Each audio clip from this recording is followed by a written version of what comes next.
Europe isn't ready for Russia. If Russia were to invade Eastern Europe tomorrow, NATO would face a host of challenges. The kind of challenges that can make life very difficult for soldiers. These range from creating supply routes for NATO troops, sending in reinforcements, to even carrying out wartime maneuvers. NATO has not fought a war on European soil for a very long time. At least not a grinding, infantry-led campaign against an invading force. European nations are realizing this only now, and that's causing a lot of paranoia. According to Reuters, military planners in Eastern Europe are scrutinizing potential military reinforcement routes, planning to fortify bridges, and adding military transport functions to civilian airports. The European Union's focus is now on ensuring that the bloc's civilian infrastructure can also be used by the military. So, it is speeding up funding for projects that support military mobility. The EU has allocated 1.6 billion euros to military mobility projects in the bloc for the 2021 to 2027 period.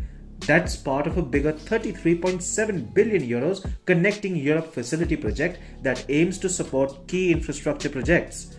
Is 1.6 billion euros even remotely sufficient to create infrastructure that can help NATO fight a war with Russia? Not even close to it.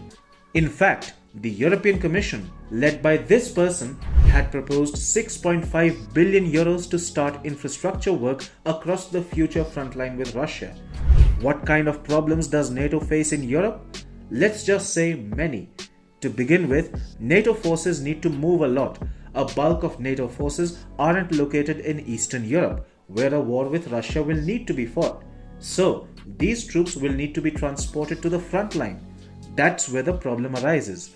Europe doesn't have the capacity to transport a large number of NATO troops to the front line at a short notice.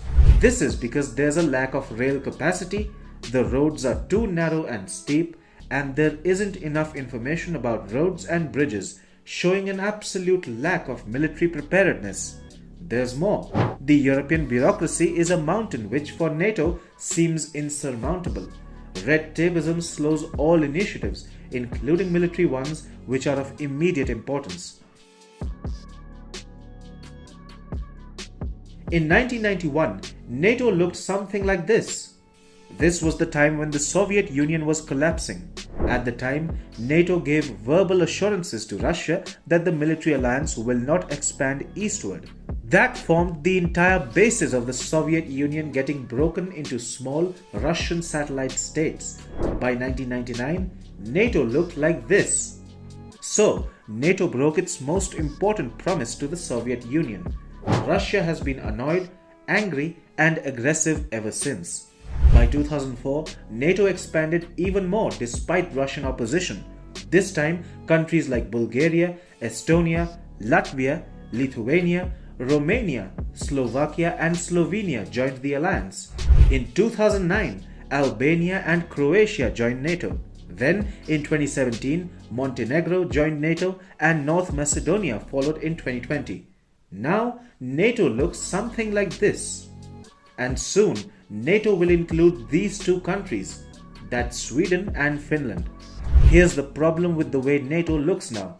Previously, any war between Russia and Europe had to be fought in or around Germany or at least Central Europe. Now, it has to be fought in Eastern Europe. That means the front line has grown dramatically in size, very close to Russia. So, Russia doesn't need to traverse great distances to resupply its troops. But NATO does, all the way from America, across the Atlantic, crossing Western and Central Europe until Eastern Europe begins with Poland. NATO basically has more territory to defend and it doesn't have the required infrastructure to mount that defense. Any war between NATO and Russia will be fought in Eastern Europe. But NATO hasn't done much to ensure that it can fight a long, protracted war in this part of the world. Do you think NATO is a bit late to the